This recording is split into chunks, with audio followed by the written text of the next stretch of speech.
It's great to be here with so many wonderful friends. I'm Jeremy Benamy, president of J Street.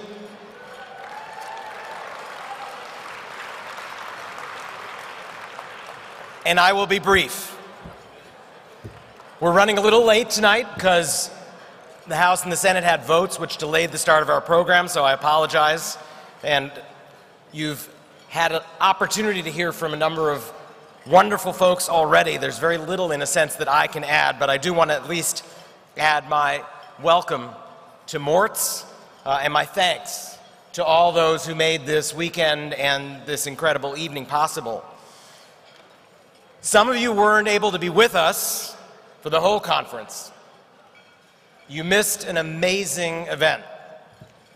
3,500 people, 1,200 J Street U students. That's more than total attendance at our first conference. Pulling this off is an incredible feat, and none of this would be possible without the incredible J Street staff led by Courtney Rohrbach. I'd like to ask all the J Street staff to stand. Please join me in thanking them for the tremendous work that they do.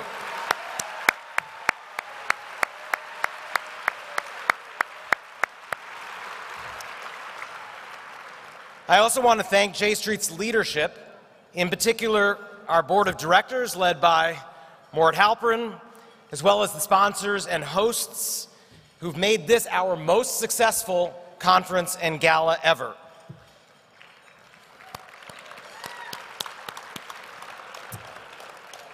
I want to thank the friends in the Senate and the House, many of whom just flew in from the 5 corners of the universe today, from all the different trips they've been on. Some of whom have probably had to go home and go to sleep, but I see some still propping the eyelids open. But I want to say thank you for their friendship and their partnership, and perhaps we could have another round of applause for the members of Congress and the members of the Senate.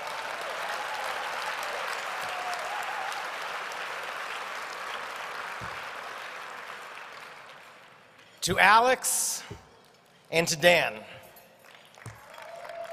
Woo! It has been an honor to work with both of you over these last 8 years. You bring amazing dedication and energy to our work. You make us stronger through your leadership. You make your families incredibly proud, and you make the world a better place because of what you do. So thank you both for all that you've done and will do. On opening night, I spoke of a sense of darkness that some of us sense looming. And I hope that over these last 2 days and tonight, you've had a sense of the light that we can bring to ease this darkness that we face. This is our moment to shine. This is our moment to fight. And as I said at our rally across the street from the White House, this is a time when we have to win. And I look forward to working with all of you on that in these coming years.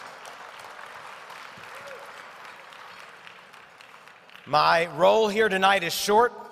It's my great pleasure to introduce our closing program for the evening. Neither of our 2 special guests who are about to take the stage really needs an introduction to this room. Secretary of State Madeleine Albright is one of the most prominent diplomats, not only of our lifetimes, but really in American history. And Roger Cohen is one of the most thoughtful journalists and columnists and commentators in the American media today. Over the past 2 days, we have wrestled with enormous challenges facing democracy around the world, American policy toward Israel and the Middle East, and of course, the future of the 2-state solution, which, by the way, Roger, we learned today can be resurrected. Was anybody there for Martin Indyk today? It's the Holy Land. I think we've defined some opportunities as well in this time of crisis, both for Israel and the United States, to forge new alignments, to address common challenges, and take advantage of opportunities with our allies in the Middle East. There seems to be no better way to cap our evening and our conference than to host a thoughtful dialogue and conversation between these two great minds who have given a great deal of thought to this historic moment that we're in and the options for moving forward. Please join me in welcoming Secretary of State Madeleine Albright and Roger Cohen.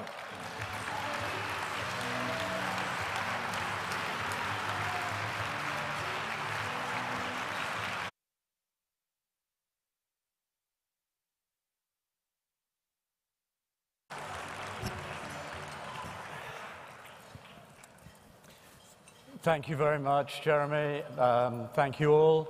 I just flew in from Europe last night, specifically from the Netherlands, and Europeans are very worried in the Netherlands that Geert Wilders, who has just called Moroccan immigrants scum, could emerge at the head of the leading party in elections next month.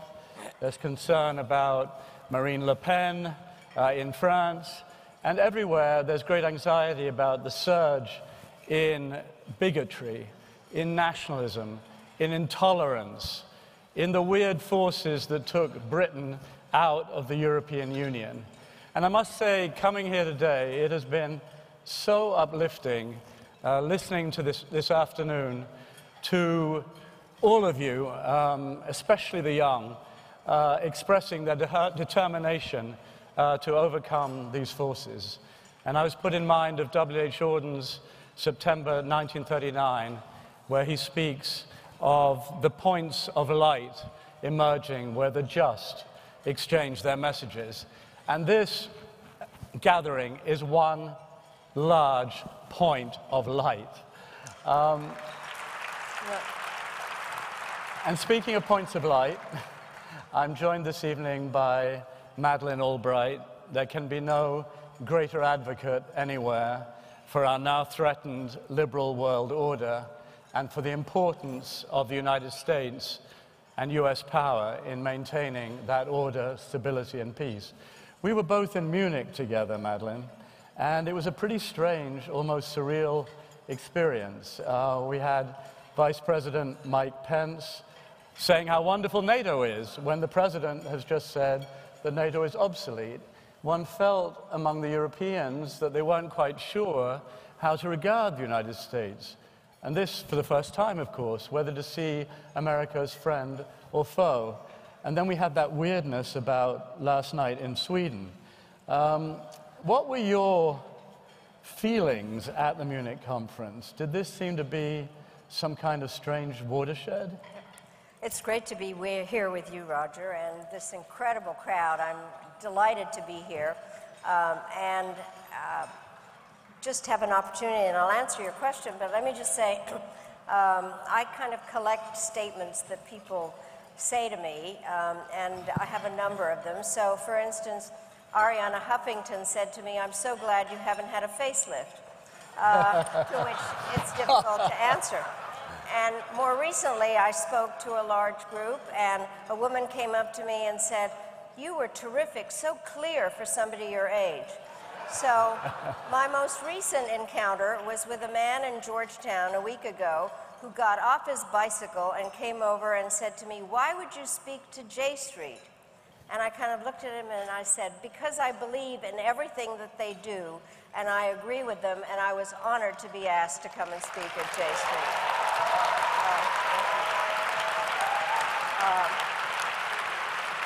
Let me say, I have gone to the Munich conference for a number of years, and I did find this one particularly strange.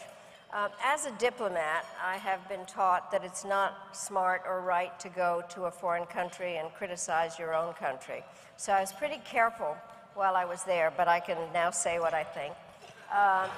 Good, go right ahead. Yeah, the Munich security, what is interesting in the past, and many people here have been to the conferences, The United States is the center of discussion. There's no question about that. But usually about how we see our role, what do we want to do to, it's a security conference in terms of talking about our collective security, how we operate together. This time, I think there were many, many questions, and you spoke about Vice President Pence's and Secretary Mattis's statements, and they were strong statements. But the number of people that came up to me and said, so those were fine words, where are the actions? How do we know what is going to happen? And so there really was this sense of disquiet and question about what we're going to do. And then I found really disturbing the statements by Sergei Lavrov, the Russian foreign minister, by Zarif, the Iranian foreign minister, by the Turkish foreign minister, and the Chinese foreign minister, who all said, we are now in a post-Western world. And so as people talked about values in the statements here, I think that's the question. What has exactly happened in terms of how Western values are projected, and how do we help? Do you take the president seriously when he says that he thinks it's a good thing that the EU, the European Union, is unraveling and that NATO's day is past? Do you think that's what he wants? I'm trying to figure out whatever I take seriously that he says, but the bottom line is I do take him seriously when he makes it seem as if he wants the European Union to unravel. And the thing that makes me worry the most, it's exactly the same agenda that Vladimir Putin has. What do you make of his strange attraction to President Putin? I think that it is this kind of idea that the Western, yesterday, or wherever the president just spoke, at the CPAC, when he says, I'm not a globalist, I'm just an American nationalist, I do think that he is attracted by the nationalism that Putin expresses, and the fact that Putin also thinks that the press is an enemy of the people, and really in an attraction for a strong leader. The president has said he's going to go ahead with the greatest military buildup in American history. He's just slashed the budget for the State Department. What do you think this military buildup is for? I think that it's hard to imagine beyond the fact of just showing how strong we are, because we do already have the best military in the world, and one that knows what its mandate is. And I think we all respect what the military does. What bothers me is why the budget has to be built up, but why does it have to be done at the expense of the State Department? We have, obviously we talk about soft power and hard power, but what is interesting is smart power, and that requires a role for the State Department. And when you decide, at least what we've heard today, is that 30% of the State Department budget is going to 30%. Which is kind of stunning, yeah. Especially if I might say, the Defense Department's budget already is somewhere about $600 billion, and the State Department budget before cuts is around $50 billion, which has to pay for the programs and the diplomats and the buildings and our the role that we play in multilateral institutions. So it is undercutting America's diplomacy, which is an important tool of national security. Let me put this bluntly. Are you concerned that President Trump's going to take the United States into a war? I am concerned that something will happen by accident, because I don't think that he understands how one thing leads to another, and there are potential accidents. Certainly what is going on in the South China Sea. And then one of the things, frankly, out of the Munich Security Conference, I was sitting next to the Swedish defense minister at a dinner about cyber, and he turns to me and he says, I am truly worried about the fact that Russian planes are buzzing our planes and ships and flying without transponders. That could lead to an accident. And I think that that is a problem. And then just to continue the Swedish story. Yeah, the Swedish element was big in Munich. It was very big. Yeah. I was doing a program with Carl Bildt, the former prime minister and foreign minister, and we were introducing a film about the Russian participation in destroying a hospital in Aleppo. But Carl comes in and he's a little ruffled and everything. He says, I'm so sorry, I'm late, and I've had a terrible night. I've spent the whole night looking for the Swedish massacre and trying to figure out how to help people. It wasn't reported in any of the Swedish newspapers. It was quite stunning. It was really great. But the part that I said, Roger, we were in Munich, and I am a Czechoslovak, and for somebody that was born in Czechoslovakia, being in Munich is not exactly simple. Because what happened is we got into World War II because the facts were alternative facts in terms of what was happening. And I think we've got to remember the importance of truth. And that's what could... Yeah, autocracies like it when the distinction between what's true and what's false gets blurred, because then people get disoriented and they look to a leader. And that's where one could get into trouble in a war. That's what happens. Very fast. Madeleine, you're the descendant of refugees from Europe. Your family saw what it's like when Europe goes up in flames. You're Jewish.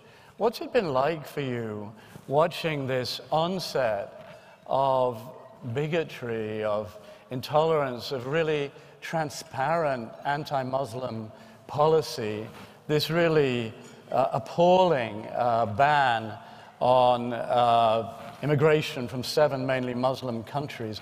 I imagine this is something that far beyond your mind affects you very much in your heart and in the deepest part of you. Well, let me say, people have talked about their religious background. Mine is fairly complicated. I was raised a Catholic, became an Episcopalian, found out I was Jewish, and I have said I will go register as a Muslim if there is, in fact, a registry that comes up. But let me say the following thing. My family emigrated twice. We were refugees in England during the war, during the Blitz. My father was a Czechoslovak diplomat. And then we came to the United States in 1948. And Senator Kane, my first president was Harry Truman. And we came on Armistice Day. And my father used to say on a regular basis that when we were in England and then came to the United States, he said that in the UK, people were very nice. They said, "We're so sorry your country's been taken over by a terrible dictator. You're welcome here. What can we do to help you? And when are you going home?" When we came to the United States, people said, "We're so sorry your country's been taken over by a terrible system. You're welcome here. What can we do to help you? And when will you become a citizen?" And he said, that is what made America different from every country.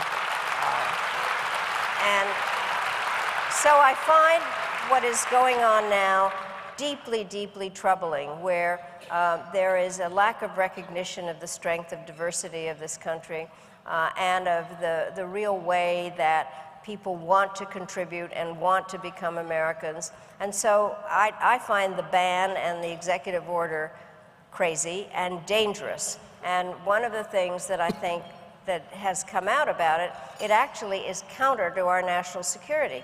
Because what it does is it's a wonderful gift to ISIL. It's part of their recruitment process. It's very difficult on our military that's in Iraq, who actually need to be helped there by the local forces.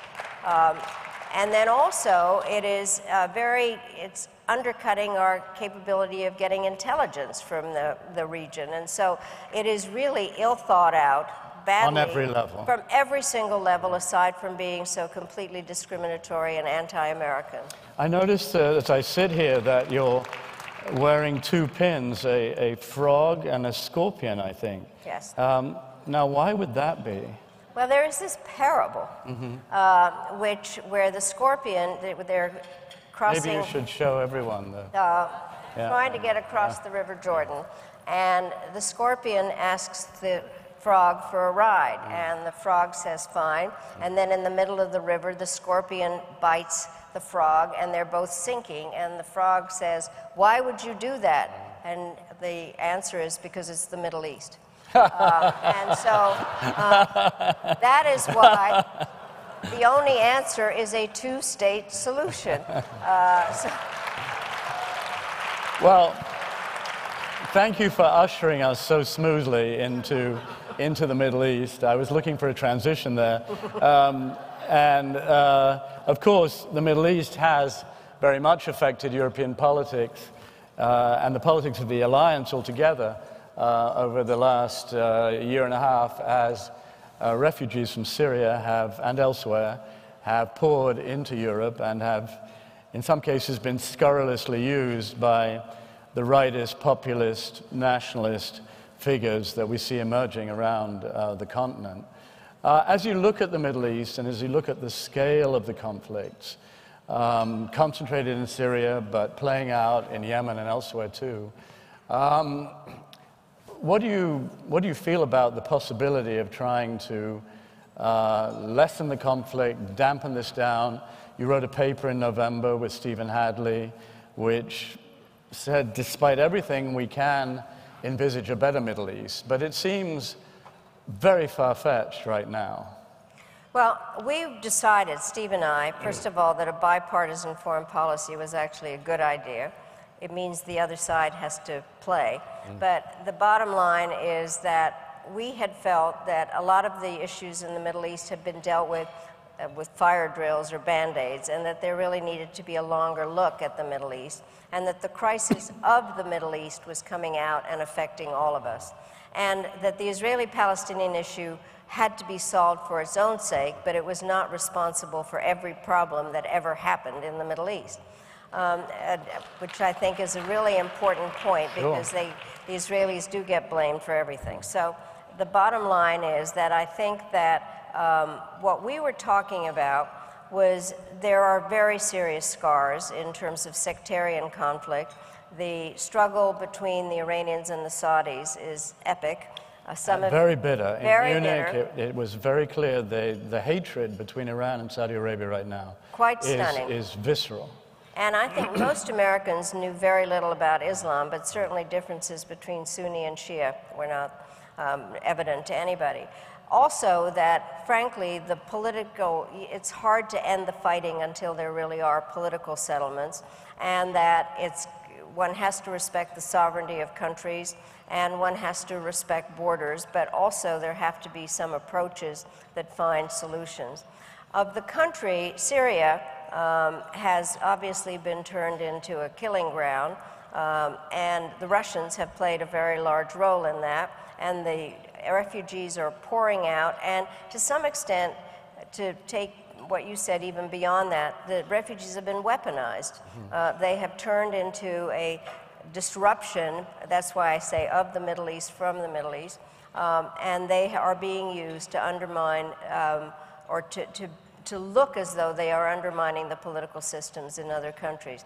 The question, used by President Putin. Used by President Putin. Yeah. And then used by the various right-wing Nazi-type or fascist-type parties in the rest of Europe. The tragedy is the human one, and I've been to the refugee camps.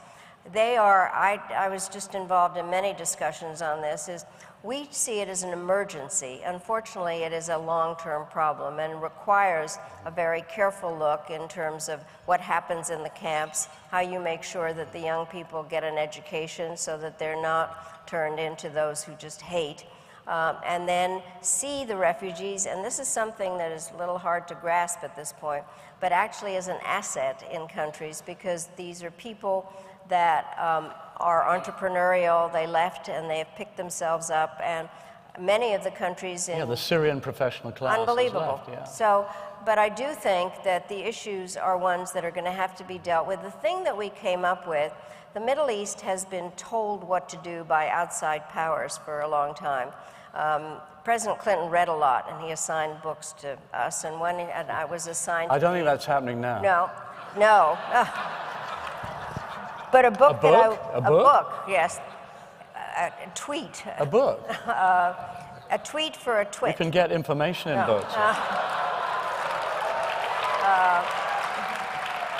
But I do think that the short version... I don't see any books in the Oval Office, in all those photographs. I see gold drapes. Gold drapes. But no books. I have not seen any books. No. Of course, I haven't been there, so... Okay. But I you haven't?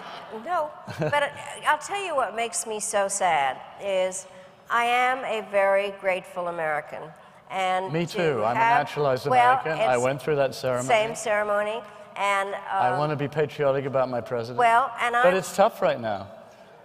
But what makes it not tough are people that are here, and I loved hearing about the young people. Yeah. I spent the weekend at my alma mater, Wellesley College, and there is a whole new generation of young people who do, in fact, want to be a part of a change and to help to create. Well, let's talk about that a minute. At the grassroots level, there are lots of, as you just heard, there are lots of people, young and not so young here, who want to get involved right now at the grassroots level to try to make a difference in the Middle East, and particularly on Israel-Palestine. What's helpful? You were Secretary of State. Were there grassroots movements at that time that helped you? Yes, absolutely. Well, tell us about that, and where should the energy go? Well, first of all, we do have a lot of members of Congress here. Yeah. And I believe in the first article of the Constitution. They are a very powerful group of people, and they need to hear from their constituents. And I urge the young people there to get organized, one, to begin to think about running for office, but also let their members of Congress know and realize that the aspect of democracy that shows our resilience are people raising their voices and getting organized. And so that's what I think needs to happen. The constituencies make a huge difference. I actually also hope that there's a constituency for restoring the money to the State Department. That is something that is very important. We don't have to only use ammunition. We can use diplomacy. And when Secretaries of Defense, as Bob Gates did, and Secretary Mattis called for an increase in the State Department budget, I think that shows the kind of power of force and diplomacy going together, and constituents have to be there for that.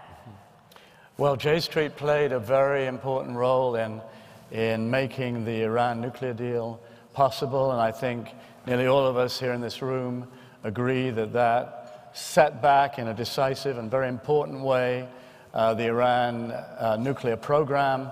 And yet, I seriously doubt that the president has much notion what is in this deal, which he has summarily dismissed and said he's going to tear up. What do you think of that? I must say that when I think of this military buildup, and I think of this, this feeling I have that, at least in the White House, there's an urge to have a war we can win. There's a desire almost for that. And Iran seems to me to be an issue that President Trump seems to care strongly about, seems to have identified with Prime Minister Netanyahu over. And there's a real risk there if this deal does get abrogated. So after all this hard work, do you think that's a possibility, and how dangerous is that? Well, I think it would be a disaster, frankly, because the Iranians also have politics, and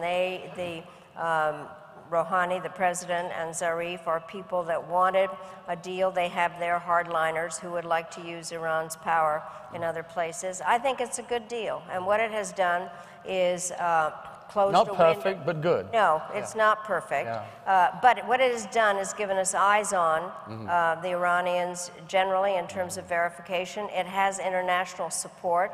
And it has closed a window for Iranian possibilities. I do think the part that is hard, and we have seen this in people who negotiate, is there are various ways of doing it. You deal one issue at a time, or you have a comprehensive one and you trade one thing for another.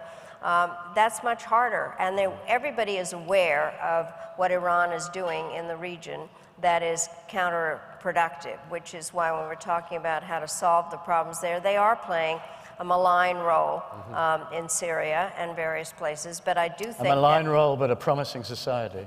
Well, they're very interesting. They're actually more kind of have more political discussions than many people know. And young, highly educated, very Western-oriented, Pro-Western, and so it would be a horror for them if all of a sudden their hard right took over. But I do think that the deal itself needs to be kept, and it would give an excuse to the Iranian Revolutionary Guard to undermine things if we are the ones that then break the agreement. Besides, it is other countries that have negotiated it with us. Speaking of tough deals, the toughest of all is a peace between Israel and Palestine, creating two states living side by side in peace and security. It's eluded the world for decades now.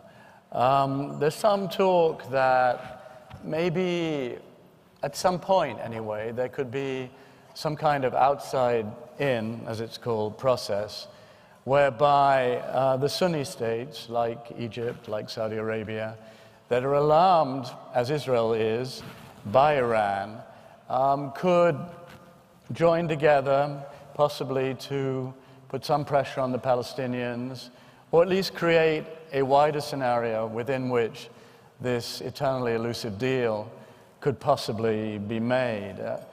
What do you make of that notion? I saw Prime Minister Netanyahu off the record with 4 or 5 New York Times journalists a few months back, and he's very big on this idea. Whether he really is or not, I don't know, but he talks about it a lot. Well, first of all, nothing will happen if the parties themselves don't have the political will to do it. But I do think that there have been various times during this long process where having some outsiders there does not hurt. Secretary Baker at the Madrid conference, and then there had been an effort by some of the Arab countries, the Arabian Arab Initiative. I think the question is what they will offer. What I do find interesting is that all of a sudden, as a result of animosity over Iran, and that the Israelis have legitimately, it has created a group of Arab countries that Israel has something in common with. But I think the question is, how would the issues be set up? What influence actually do the Arab countries now have over the Palestinians? Because they have played around, I mean, in a way they have not paid enough attention, if I might. I also think they may like Israel a little better now, but they're not happy about Palestinian humiliation. And up to now, Prime Minister Netanyahu, it seems, has been unwilling to make any gesture, whether it's economic development in Area C, or agreeing to the 1967 line with agreed swaps. Any gesture of any kind, on the contrary, piles on with more settlements, with saying that Israel must have complete security control over the entire area between the Mediterranean and the Jordan River. I mean, that doesn't pass the laugh test for a Palestinian state. So do you think the Prime Minister is ready to make the kind of gestures, whether it's stopping the expansion of settlements or doing something for the economic well-being of the Palestinians, that might incline these Sunni states to move from liking Israel a little better to actually helping in a concrete way to bring about this peace we all hope for? For my own dealings with Prime Minister Netanyahu, what were they like? Not great, but he did a lot of pretending at the Y plantation talks. But I think the question is, and this is where this group makes such a difference, is Prime Minister Netanyahu does look at his own political situation. And I think, and you were talking about constituencies, I do think that there needs to be support for those in Israel that do in fact want to move the process, and so that he responds a lot to that and not just to the further right in this government. And I have been very encouraged in terms of talking with some Palestinian political figures who really would like to move if there was somebody to talk to, and encouraged by the Israelis, political people who also would like to. And the question is where there's a way to have some kind of talks that bring those together, that would be an inside out in some ways, that would be able to put some pressure. I'm always hopeful. Good. I'm trying to be hopeful. No, I've decided the following thing. I am moving on in age, and I refuse to spend the last years of my life being in a bad mood. And so,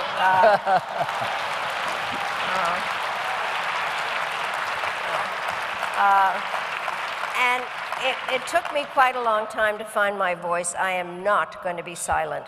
And, you know,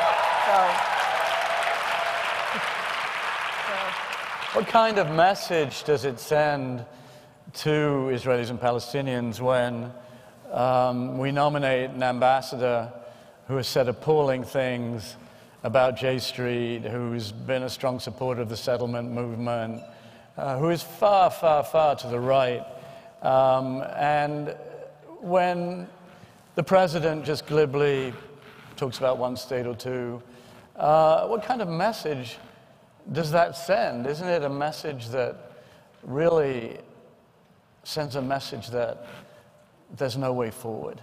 Well, let me just say a little bit in terms of my own education on this process. As a good Democrat and somebody who actually wrote the party platform many times, always totally in support of Israel. And what happened on my first trip as Secretary of State to the region, I went to Ramallah and I met with some students. And one of the students asked me, what is my future? And I could not answer the question. And I made it a point to try to understand better what was going on among the Palestinians. And part of their problem is their leadership and the divisions among them. And I think that the thing that has to happen is there has to be some way for them to see a future, which does require assistance, which does require treating some of their leaders with respect and trying to figure out where the common grounds are. That is not easy, but we can't get anywhere if we can't kind of figure out what message to send to them. So sending the nominee to be ambassador with the messages that he has are, as far as I'm concerned, counterproductive in every single way. The question is, counterproductive in every single way. Well, because somebody that has a completely, strikes me from what I've read about him, is that he does not seem to understand that there is another side. The art of being a diplomat is being able to put yourself into the other party's shoes and trying to figure out how to get a win-win and not a zero-sum game. And I think that's an important part. I think we have to conclude shortly, but let me ask you this. There are uncomfortable parallels between what's going on in the United States and what's going on in Israel in terms of intolerance, in terms of nationalism, in terms of these attacks on the press, you know, my paper, enemy of the people. You know, this is Steve Bannon saying we should shut our mouths. No, Mr. Bannon, we are not going to shut our mouths. This is a very important moment for a free press in the United States. So there are these uncomfortable parallels between the two countries, and the nationalists, the bigots, seem to feel that the wind is in their sails right now. So what does everyone here do to make sure that liberal values, that democracy, that a rules-based international order, that the rule of law, that liberty, that American values are sustained and win out? Well, let me just say this. I think that one of the problems that we talk about globalization, and we all know that there are advantages to globalization, but it also has a downside because it's faceless. And so what has happened is people try to find their identity. We all want to have an identity, and it's fine unless my identity hates your identity. And nationalism, patriotism is one thing. Nationalism and hyper-nationalism is a truly dangerous concept and has gotten us into wars in the 20th century. President Mitterrand used to say nationalism is war. Well, that's where it leads. Very, very dangerous. So when you see that, and then when it is equated with that X people are to blame, I should think the last thing anybody that's ever lived in Israel would talk about scapegoats. You know, I think one has to be very careful to figure out, you know, when something isn't going right, it's X person's or that nationality's fault. And I think that it is our responsibility as people who do have values and respect others is we cannot decide that this is a normal situation. This is not normal what has happened in the United States. And while I am basically somebody who does try to cooperate, and I am trying to do bipartisan things, but we have to tell the truth. We have to say that we need to speak out, that this is a country that is based on the freedom of the press and on tolerance and on accepting others. And for me, Israel is a country that I have, and the people that spoke to it today, in terms of a value system that people have honored and admired Israel for. I want to be able to admire Israel's value system.